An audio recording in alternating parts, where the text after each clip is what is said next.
PB, the first full-bred homegrown Filipino in the NBA. Fresh off his stint in Australia, we check in with Kai Sotto, his trainer Jeremiah Boswell, agent Joel Bell, manager Patty Scott, and the preparations for the upcoming NBA draft. My name is Gretchen Ho, and with me today is my partner, veteran broadcaster Kinito Henson. A good morning to all of you from Manila. Good morning, Gretchen, and good morning, all the guys here.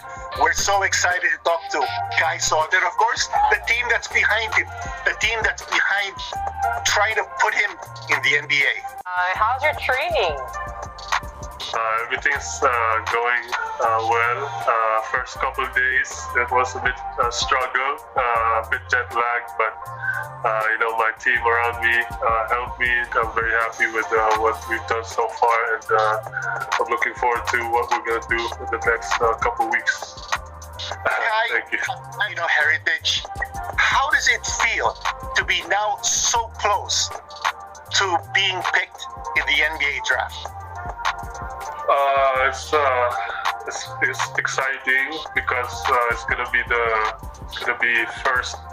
I think it's the first time that full-grown Filipinos has been this close. But I'm still just focused on working hard every single day to improve and to get better and to be ready when the draft comes. And I'm just excited and nervous at the same time, but I can't wait. Kai wasn't invited to the NBA draft combine. Now, were you previously advised that Kai wouldn't be invited to the combine? And will that somehow affect his chances of being drafted? Joel? I was not surprised he wasn't invited.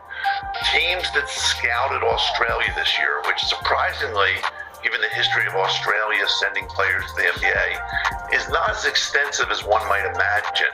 We're very enthusiastic about Kai.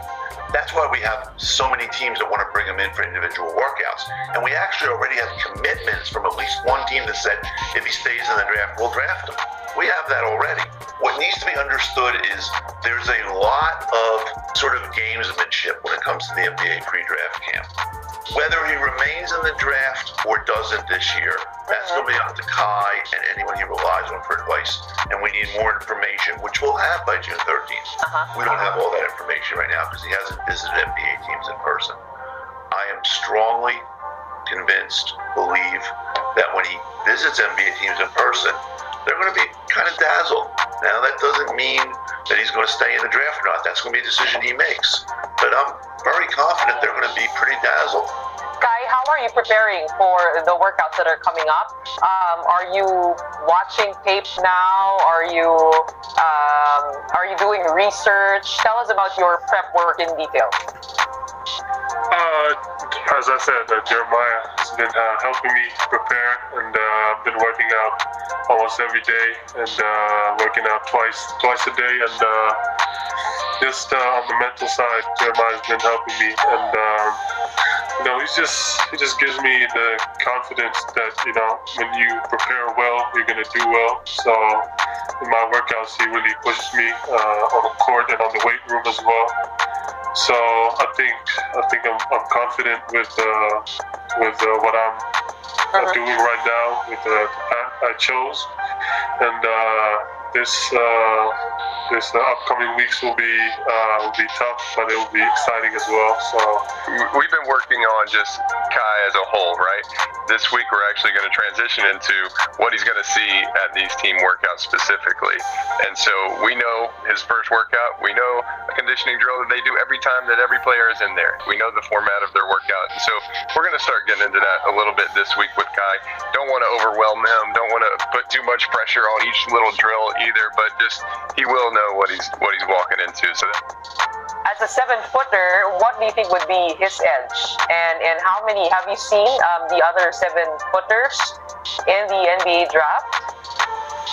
Yeah, I think Kai is unique and special just because of his skill set, right? Like first of all, you hear all the conversation from Kai, you hear all of us, and Kai really has a growth mindset, right? Like, he's focused on the big picture of getting better every day, working hard every day, and getting there. So, like, this timeline that we're putting on it and everything, where he goes and the pressure, he's just focused on getting better, which I think is most important. His skill set is unbelievable, right? With that size and length, his IQ and ability to just play the game with his mind, to see the floor, to pass the ball, to shoot the ball. He can really do everything. So he's pretty unique in that. Now, I think there are things that he can always improve on, right? And you see this a lot in the NBA. There's a lot of small ball. There's a lot of switching on pick and rolls. And so, like, how's he move laterally? Can he switch on to guards? How does he play the pick and roll? Can his conditioning and his shooting? Because in any pre-draft workout that you go to with any team, you got to be able to shoot the ball and you got to be in great shape. So those are kind of the base items that you have to capture. And then, he's gotten better. He's gotten tougher. He's moving better defensively. And I think more importantly, even than his lateral movement, is I think now he understands how long he is. Like, before, when I saw him at TSF, he was so tall, so long, but he realized the impact he could have by just putting his hand up, or how he changed shots or blocked shots. And I think he's realized that. And again, that's just a part of his process. So he's getting better. And I think those things are going to, as Joel mentioned, like, he's going to dazzle some people. He looks like an NBA player. Yeah, if I can say this here, his skill set for a guy 6'9" is off the charts. Let alone a guy who's 7'3". And I'll go back to an analogy I make sometimes, that diamonds are really expensive because they're rare. So's Kai. And so he's going to be a valued commodity. He's a valued guy. From you. Let's go to Kai. I mean, we've seen you grow leaps and bounds from your Gila stints here, and moving on to the NBL, where you managed to have a career high of 21 points there. You also won MVP from all of the fans. Your jerseys, if I'm not mistaken, was one of the highest selling jerseys. What have you learned in your stint in the NBL with Adelaide? And how has that made you tougher as a basketball player and matured? First of all, I want to thank the team, the organization, Adelaide 36ers. I believe they really helped me develop and improve as a player and as a person.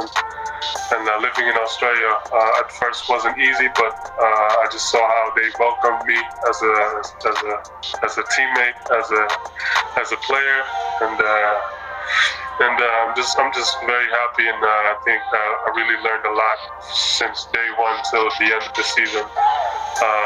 I adjusted to the physicality, to the way of playing, and just also taking care of my body. I really learned much, and I just pretty much enjoyed my experience. If you're prepared, if you're well prepared, you're confident, and if you're confident, you're gonna do good.